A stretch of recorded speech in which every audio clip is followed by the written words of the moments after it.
He was convicted of felonious assault. She attacked her victim with a box cutter. This man, he went after his with a gun.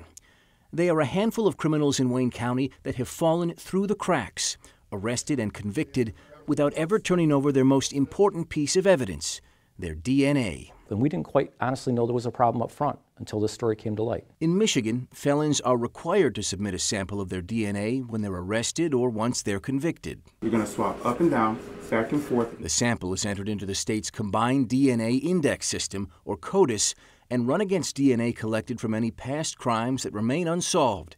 It's how police have caught scores of rapists and killers too, like the man who gunned down limo driver Devin Lowe in Detroit last year, matching DNA from a cigarette butt he left at the scene with a swab he submitted years earlier from a prior conviction. But not every criminal here in Wayne County was being swabbed.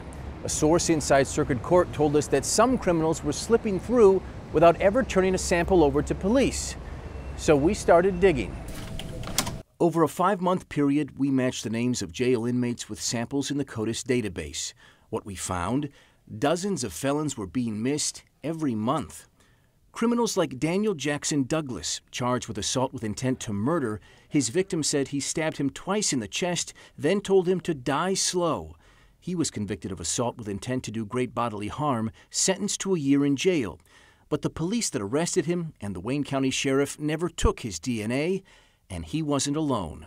Between January and May of last year, 91 convicted criminals failed to have their DNA samples taken by police throughout Wayne County, convicted of crimes as serious as child abuse, felonious assault, even bank robbery. There's no excuse.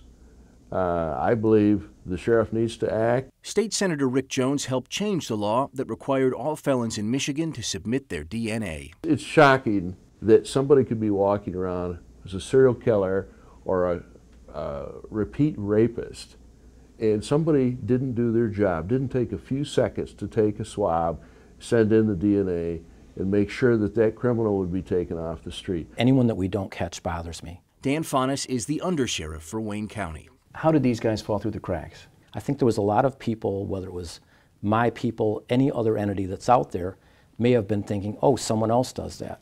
Fonis points to a change in state law. For years, only sheriff's deputies were in charge of collecting DNA upon conviction. But starting in July 2015, the law expanded, allowing local officers to take samples upon arrest.